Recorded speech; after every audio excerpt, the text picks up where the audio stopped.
Kishka, bonjour et bienvenue à Dinard. Vous êtes présent ici en même temps que notre ami Plantu pour venir visiter à votre tour une exposition à laquelle vous participez avec notamment, il y en a plusieurs, mais notamment ce très beau dessin qui fait beaucoup parler de lui. Oui, parce que c'est très très dur de faire un dessin où on dénonce le racisme. Parce que s'il est mal compris, il peut être compris comme un dessin raciste. À partir du moment où on dessine un noir et un blanc, on prend des risques. Alors pour ne vexer personne, j'ai fait des zèbres au lieu de faire des êtres humains. Et finalement, les personnes qui le voient ont plus de facilité à s'identifier à la situation, parce que c'est pas d'eux qu'il est question, mais c'est du monde en général, même le monde animal. Et finalement, c'était un détour qui a permis à ce dessin d'arriver au cœur des gens. Mais ça, je ne le savais pas quand je l'ai fait. Et je m'en suis rendu compte parce que je l'ai fait en 2006. Ça fait 10 ans et demi, parce que c'est janvier. Et il a fait le tour du monde dans toutes les langues. Et plein de gens s'y retrouvent et retrouvent un peu le fond de leur pensée. Voilà, qu'on est tous égaux. Et c'est pas évident.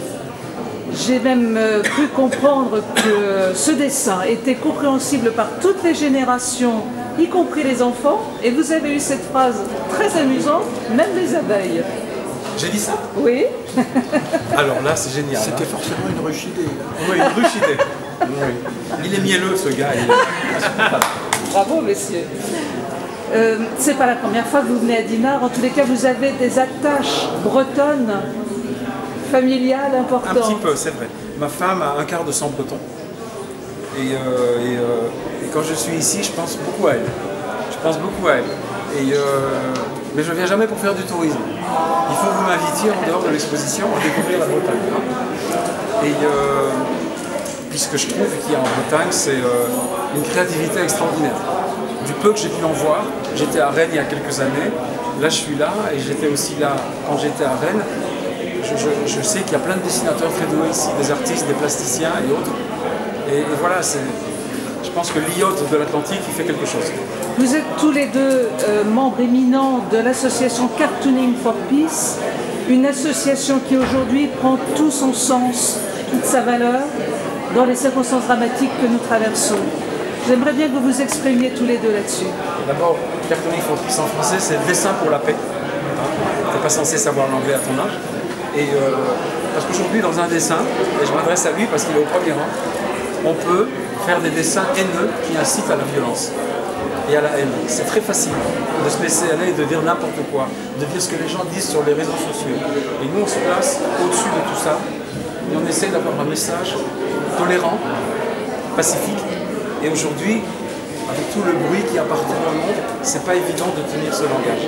Et Plantu a eu l'idée il y a 10 ans de créer un cadre dans lequel des dessinateurs du monde entier, qui ne parlent pas le même langage, mais dessinent dans un même esprit, peuvent se rencontrer et faire des expositions comme celle-là. Tu regarderas, là c'est Belgique, là c'est France, là c'est Israël, là c'est Mexique, là c'est de nouveau France. Il y a le monde entier qui est représenté ici.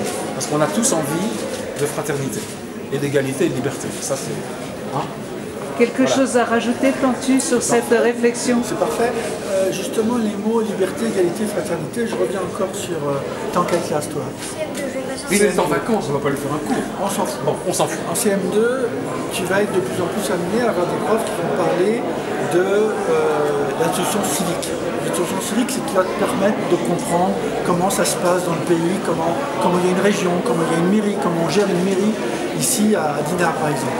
Et bien, dans l'instruction civique, il y a les mots qui viennent dire liberté, égalité, fraternité.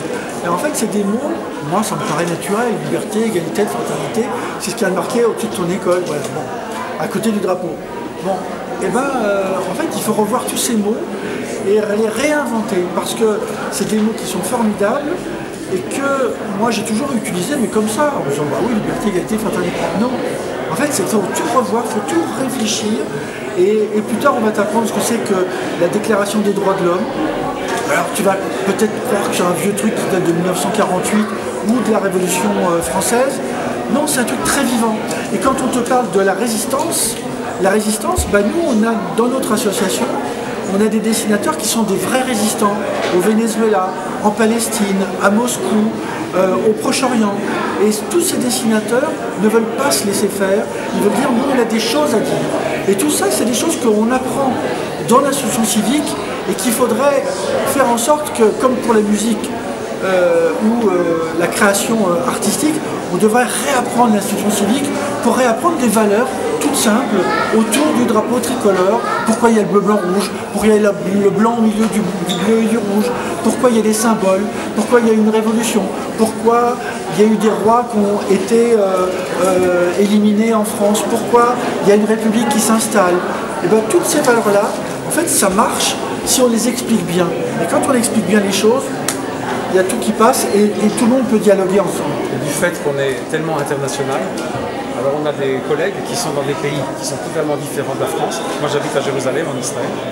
On a une amie au Venezuela qui vit dans une dictature et qui a dû quitter son pays parce qu'on avait fermé les journaux pour lesquels elle dessinait, par ordre du dictateur. Donc ça donne un peu un sens à ce que c'est le mot liberté. Quand on vit dans un pays où il y a la liberté, on ne se rend pas compte du prix de cette liberté parce qu'on l'a, elle est acquise.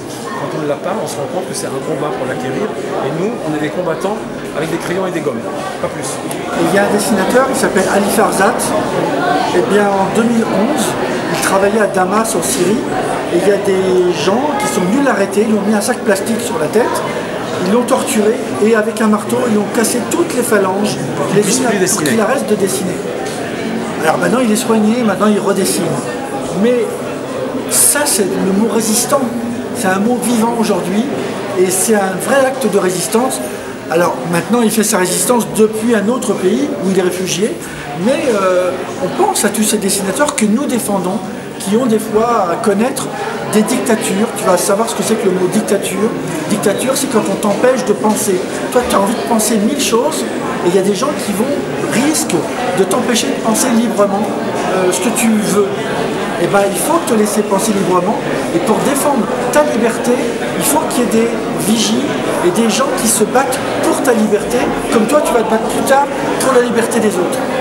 Et d'ailleurs, quand on lui a cassé les mains, on s'est mobilisé et on a dessiné pour le soutenir moralement. Je lui ai envoyé un dessin. Alors que Israël et la Syrie sont des pays ennemis, qui ont fait plusieurs fois la guerre. Mais lui, pour moi, c'est un frère de cœur, même si je ne le connais pas. On va vous remercier, Pushkar, parce que votre public à tous les deux vous attend. Merci. Donc, merci infiniment de nous avoir accordé ces quelques instants. Merci beaucoup. Merci.